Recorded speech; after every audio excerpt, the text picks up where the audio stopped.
Dumas, vamos bem ou vamos mal? Veja, Vila, geralmente em 3 economistas nós temos 4 opiniões. Mas eu acho que eu tendo a concordar com os 2 colegas. Mas eu acho que alguns pontos de intensidade falta um pouquinho mais de contundência.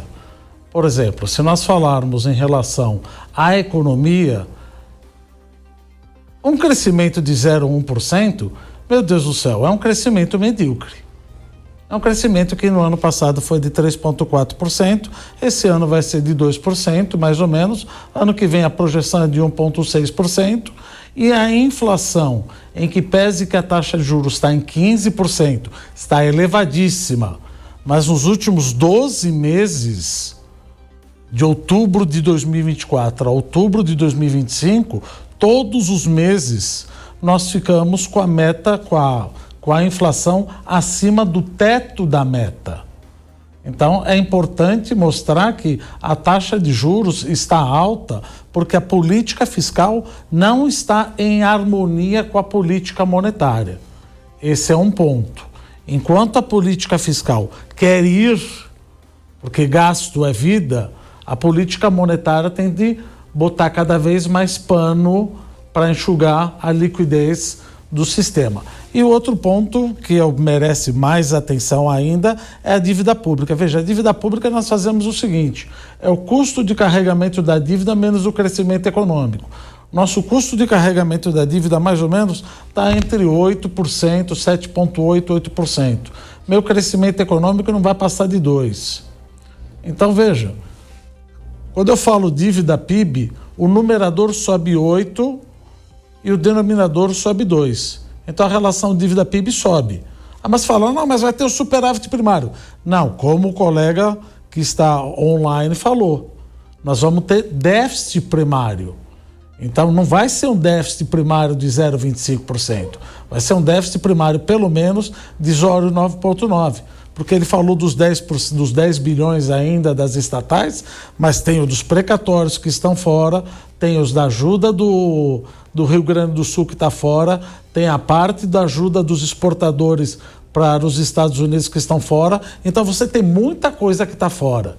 Então, se você tem um custo de carregamento maior que o crescimento econômico e um déficit fiscal, um déficit primário na ordem de 0,8%, 0,9%, com uma dívida pública ao redor de 80%, no nosso cômputo e no cômputo do FMI já de 90%, porque ele usa os títulos públicos que estão no Banco Central como parte da dívida pública, nós estamos com uma dívida pública que vai ter que ser endereçada em 2027. Veja, até a própria Simone Tebet falou que em 2027 precisamos fazer alguma coisa, porque senão o Brasil vai ter um shutdown.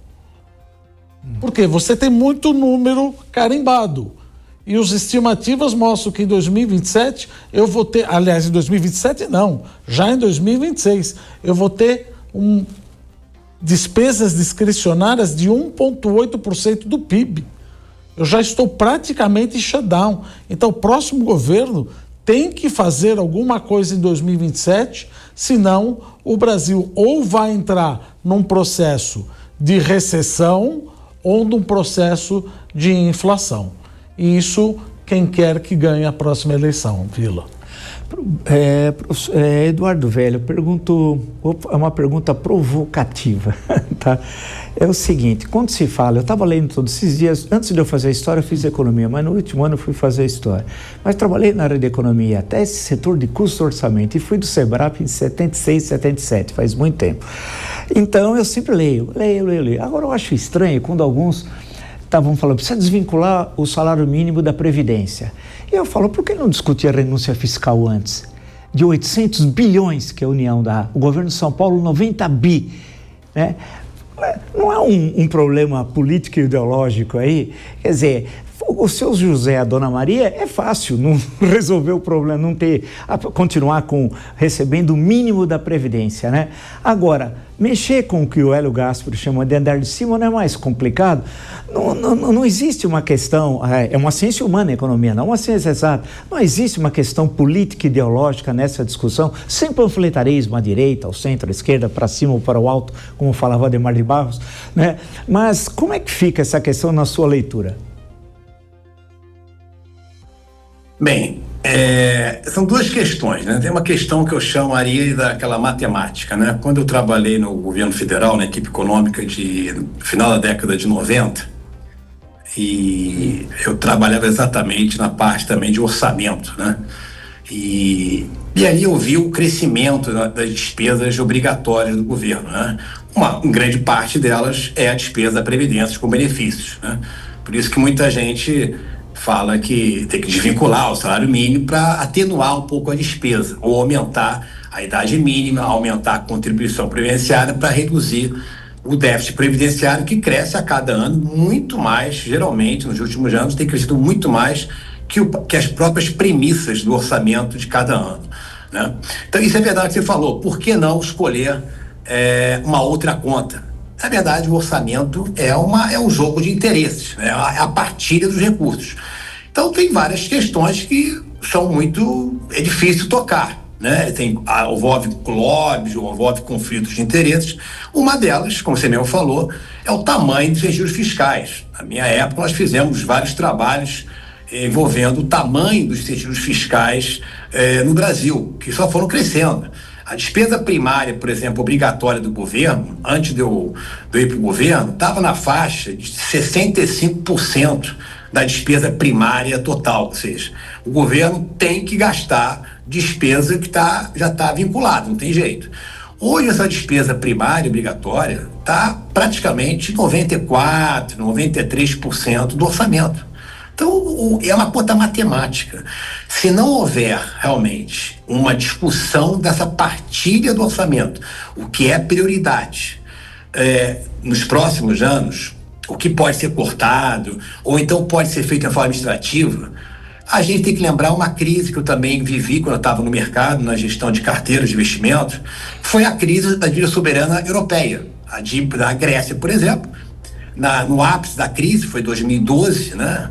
2013, você teve ali o ápice de um governo extremamente de esquerda que assumiu o governo, prometendo que ia desestatizar, que ia aumentar os suicídios, ia aumentar as pensões.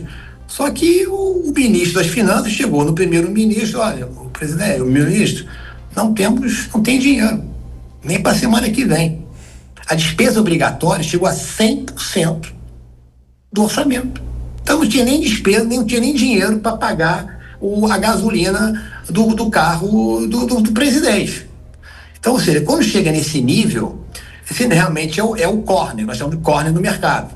Então a gente está caminhando para isso, né? Obviamente que é gradualmente, e a gente tem um desafio que os próprios meus colegas aí que estão aí ao lado comentaram. O Brasil tem um desafio muito de ter um crescimento baixo, na faixa no máximo de 2%, na média aí nos últimos anos.